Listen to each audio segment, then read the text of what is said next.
This entitled mom lets her kids go wild and has absolutely no control over them. Even worse, when they're over someone's house for a party, she helps her kid get access to this teen's room, and what little remains of the room will leave you shocked. Happy birthday if today's your birthday, and on with the show.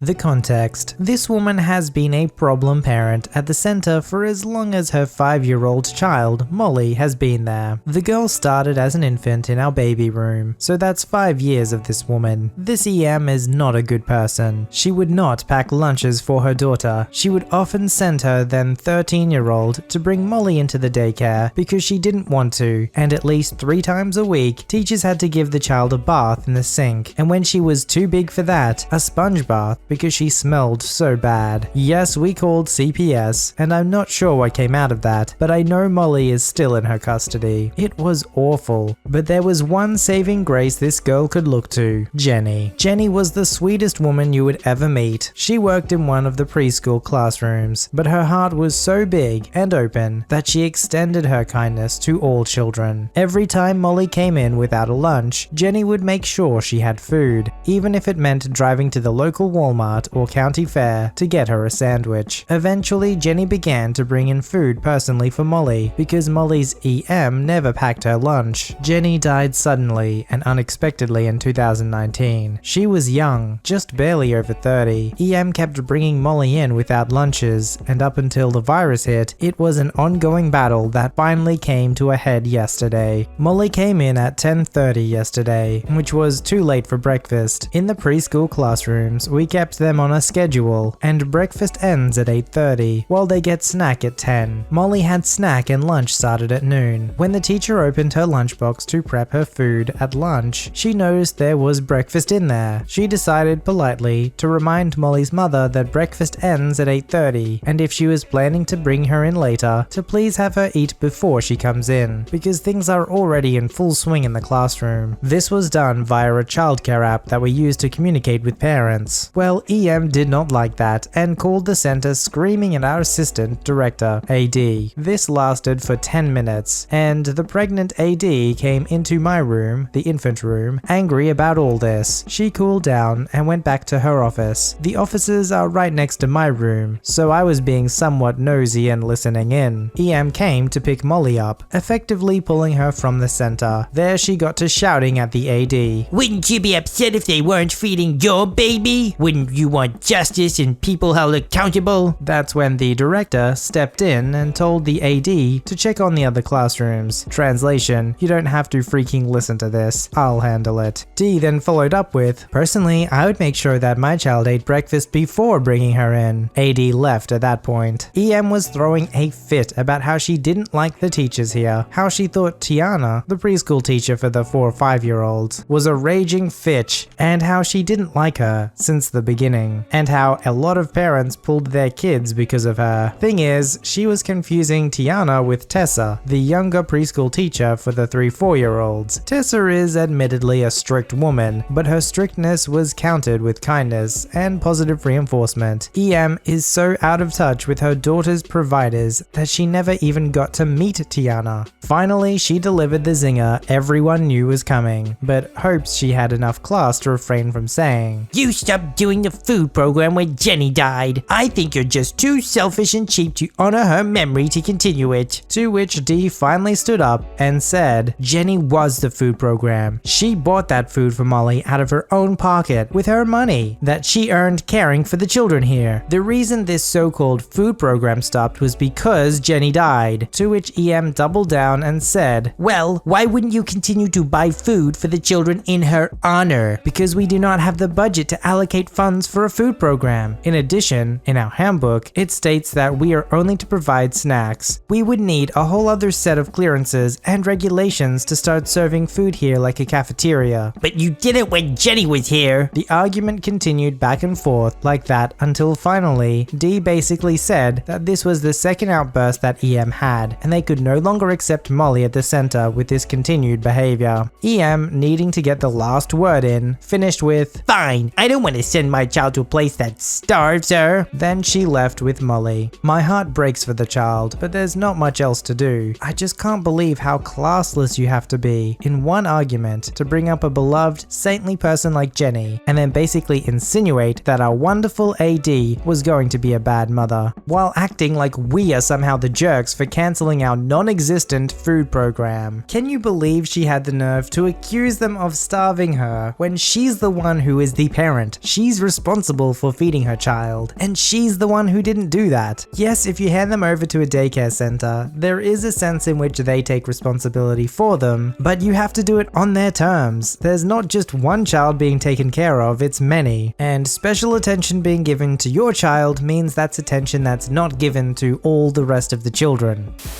I'm very proud of my room. I enjoy interior decorating, and I spent nearly $1,000 of my own money furnishing it. I really like it, and I enjoy having it. So when an EK comes and trashes it, I'm gonna be ticked. So here's the setting before the big event went down. I am Indian, and my family is very religious, so we like to throw large parties and ceremonies to our gods, and we usually invite a lot of people. So this was one of those ceremonies that took place about a month before the pandemic. The ceremony, which usually takes about 5 hours, so me and my family are all tired, had just finished, and the party portion of the night was getting started. Most of the people had arrived and had sat through the ceremony, except for the entitled family. Now this entitled family, they're just the worst. My EA is a big gossip and is rude to everyone. My EU always makes rude jokes about my weight and mental health issues. I have OCD, anxiety, and depression. And the EK is super hyper and always throws a fit if you don't give him what he wants. Now they have just arrived, which not many were excited about. Now here's what happened. As they enter, EK barges into the house without taking off his shoes, which is very rude in Indian households, and then starts running up the stairs. As he's running, I realize I didn't lock my door. I was freaking out because I wouldn't be able to make it upstairs before him, because the house was packed and he was much faster. Luckily, F was upstairs and our eyes met, so he instantly ran into my room and locked it behind him. Once I got upstairs, EK was banging the door and screaming, "Let me in!" F through the door. "No, you'll break everything." "No, I won't. You guys are super mean." Dude, calm down. My grandma is sleeping in there, so you can't go into my room. I lied to get him to stop. EK screams and runs downstairs. After that encounter, I thought this would be the end of it, but I was sorely mistaken. Jump to 2 hours later, and we are all in the basement eating, when EK runs downstairs crying. I run towards him while he's running towards his parents and my parents. I thought he was gonna cry again about me not letting him in. EA sees him crying. "What's wrong? Are you hungry?" "No, I have a boo-boo. I stubbed my toe." Me confused, thinking it was about my room. "How did you stub your toe?" "One of your books poked me." This confused me even more. All my books are in my room, so I didn't understand how one of my books could have hurt him. Then I began to think the worst. I immediately ran from the basement and upstairs. The door was partially open, and as I walked in, my worst fears became real. My room was destroyed, and when I mean destroyed, I mean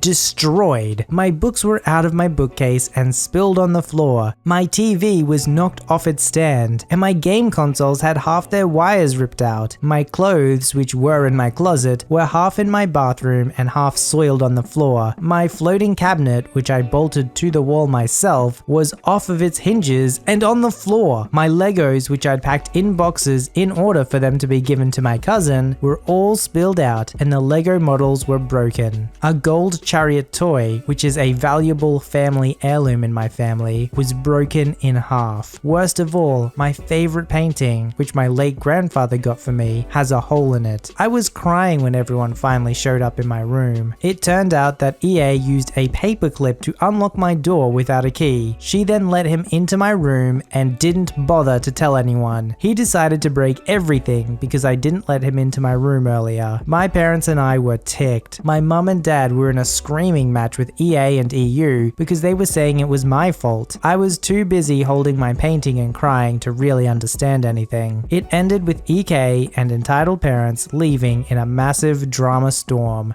yelling and being annoying. The rest of the night was ruined. Jump to today. My floating cabinet still hasn't been fixed, and I ended up having to clean the whole room by myself. I still have my pain thing with the hole, because anything that will remind me of my grandfather is fine. EU ended up paying us $2K to not sue them for damages, and he felt bad. EA ended up getting kicked out of our community of about 20 families in our area. EK still sucks, no change with him. When you're still living at home, yes, you can use the living room and kitchen, but really, your room is the only sanctuary you have. At least, usually it is. That's why he knew that he had to get there and lock his room as soon as possible, because entitled kids have no respect for that. At least the family is no longer invited to the community groups. Disassociation means prevention, and prevention is the best way to fight an entitled family.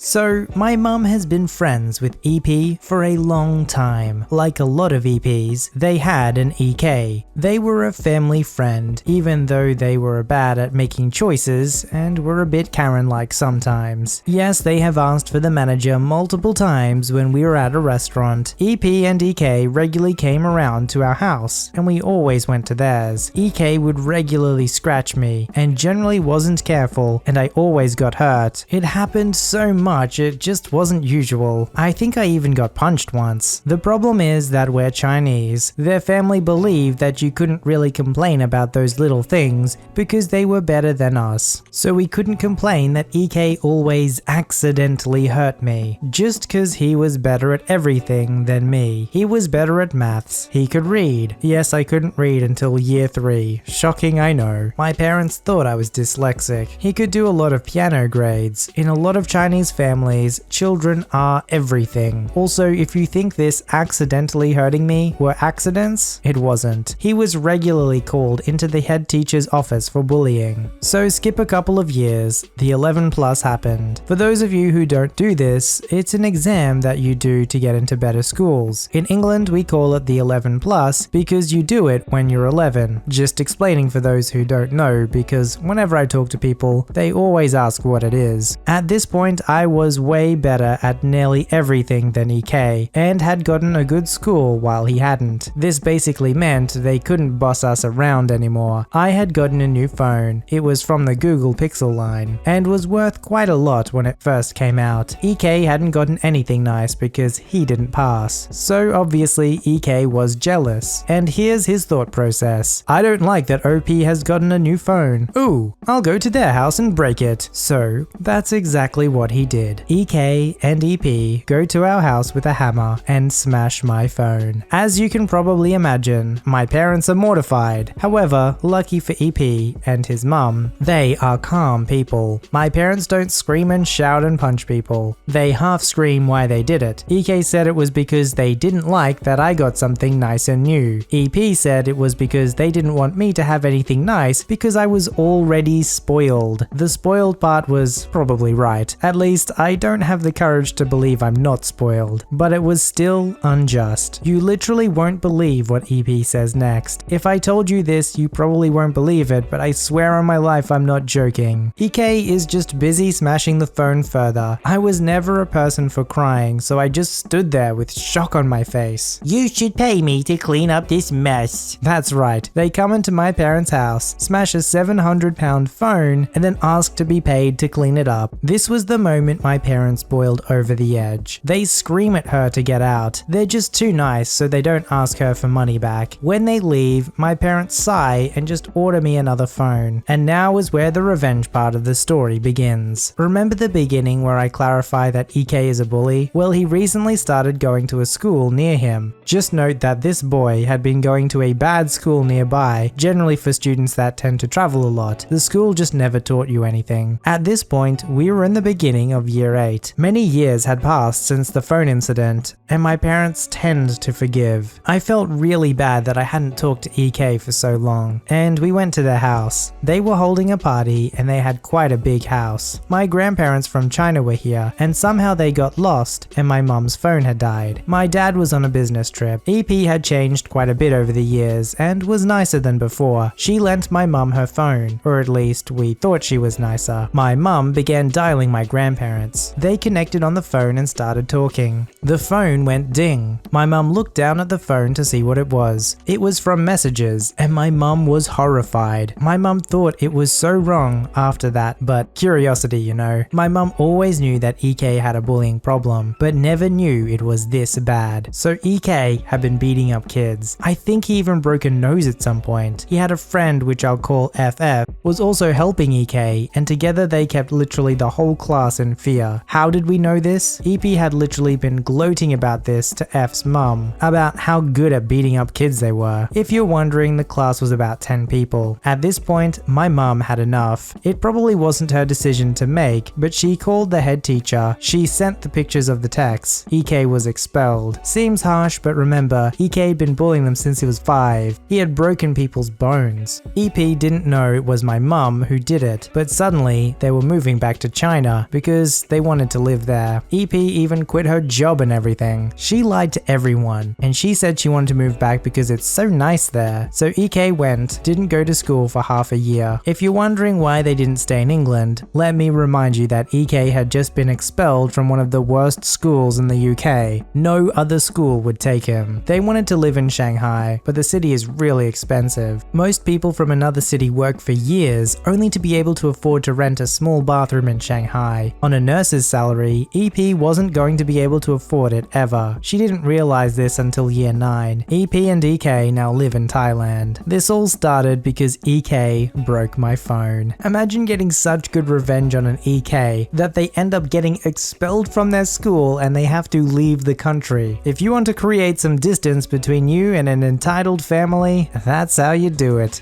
Submit your story to be read on the channel at voiceyherestories@gmail.com and join our Voicey veteran community at r/VoiceyHere. Don't forget to like, subscribe, and hit that bell to never miss an episode. Alright, Voicey veterans, I'll see you in the next one.